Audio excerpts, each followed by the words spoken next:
il me revient ce matin, devant cette grande assemblée, l'honneur de représenter le président de la République, le président du Conseil militaire de transition, le général Mohamed Idriss Déby Itno, qui pour des raisons d'agenda ne pouvait être avec nous aujourd'hui, et de procéder en son nom au lancement officiel des activités de la Banque agricole qui amorce la seconde phase de son cycle de développement.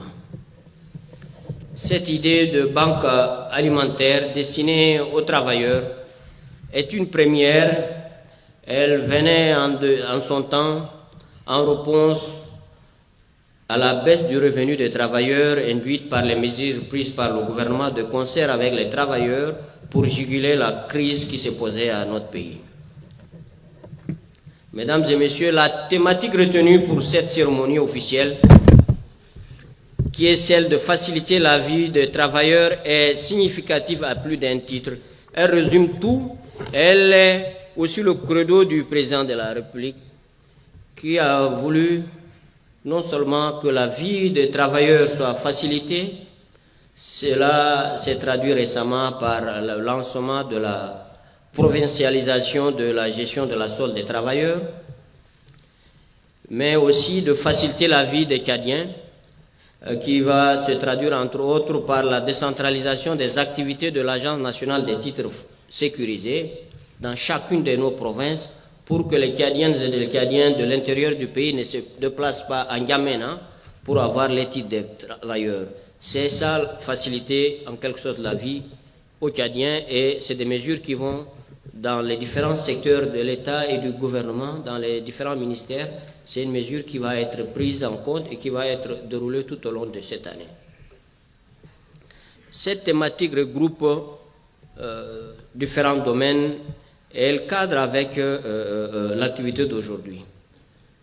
Cette idée de création de la Banque des travailleurs est à saluer et elle vient en appoint aux activités et aux actions du gouvernement, tant en matière de distribution des produits alimentaires, de vente subventionnée par l'Office national de la sécurité alimentaire, qui, au-delà de travail, s'occupe de tous les Tchadiens, de l'intérieur, des couches les plus défavorisées et des zones qui sont en déficit ou en risque de sécurité alimentaire. Cette initiative, monsieur le directeur général, votre initiative, nous la saluons et nous l'encourageons. Elle vient en appoint aussi aux mesures prises par le gouvernement en matière d'exonération de tous les produits alimentaires. Pas plus tard que ce mois de janvier, le gouvernement a exonéré l'importation en matière de taxes et de droits pour tous les produits de première nécessité qui entrent dans notre pays.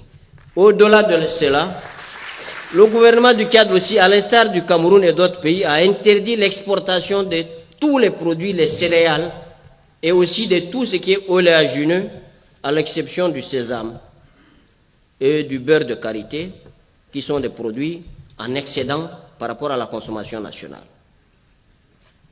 Et pas plus tard que ce mois, le gouvernement a aussi fait un abattement en matière de calcul et de liquidation des droits de douane pour tout ce qui est importation, et il y a un abattement sur le fret, parce qu'à l'international, il y a une envolée du prix du fret mondial, du transport maritime. Et pour que ça n'impacte pas le coût de vie des travailleurs, le gouvernement a pris ces mesures. Je voulais aussi dire que l'amélioration du pouvoir d'achat des travailleurs est la première préoccupation. Si l'idée de création de banques alimentaires était guidée uniquement, nous avons vu tous les développements que vous avez fait tout à l'heure, elles vont au-delà de la réponse à la réduction des salaires ou des indemnités, parce que cette question a été déjà résolue. Le gouvernement a résolu la question de la baisse des indemnités en 2016. En 2017, les salaires ont été rétablis dans toutes leurs composantes, entièrement à leur niveau d'avant, et on est allé au-delà. La masse salariale 2021, budgétairement, sur le budget était de 425, nous avons été, du fait des mesures et des négociations que nous avons eues avec les syndicats, des rattrapages que nous avons effectués, nous avons été largement au-delà de 425 milliards cette année. Et sans retard. Je voudrais surtout, au nom du chef de l'État, vous dire combien le gouvernement soutient votre initiative.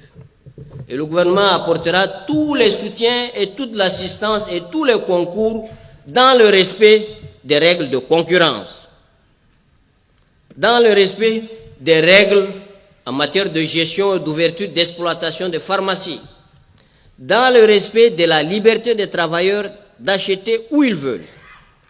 Notre préférence est qu'ils achètent chez vous. Vous devez mettre en œuvre les dispositifs d'accueil, de sensibilisation et d'offre de meilleurs produits pour qu'ils puissent être clients chez vous. Et vous aurez toute l'assistance du gouvernement en matière logistique, en matière de soutien fiscal et douanier, en matière de collaboration ou bien de mise à disposition de produits à partir de l'Office national de sécurité alimentaire qui, sur beaucoup de sujets, vise les mêmes objectifs que vous. Voilà le soutien que le gouvernement peut. Et aussi en matière de soutien et de plaidoyer vis-à-vis et auprès des banquiers. J'ai suivi ce que vous avez dit. Nous allons demander à ce que les banques collaborent davantage. Et nous avons des banques citoyennes sur beaucoup de sujets. Les banques ont été du côté du gouvernement et je veux saluer nos banques dont certains dirigeants sont dans cette salle, au nom du chef de l'État. Je voudrais aussi saluer cette initiative des jeunes. Les jeunes font l'objet d'une attention particulière du chef de l'État. Davantage peut-être parce qu'il est jeune comme vous. Et il y a une batterie de mesures fiscales et de dispositions qui ont été prises pour faciliter la vie aux jeunes, pour faciliter l'entrepreneuriat des jeunes, pour faciliter la création d'emplois au profit des jeunes. Ces mesures seront amplifiées et nous vous demandons de continuer dans ce sens. Votre modèle, il est très innovant, très recherché. Ça montre le sérieux et la volonté que vous avez. Nous allons vous suivre. Le gouvernement essaiera de vous suivre pour voir la qualité de votre travail, la qualité de votre gouvernance et de votre gestion et vous apportera tous les appuis nécessaires en étant averti et rassuré. Et vous nous rassurez déjà par votre grande communication d'aujourd'hui.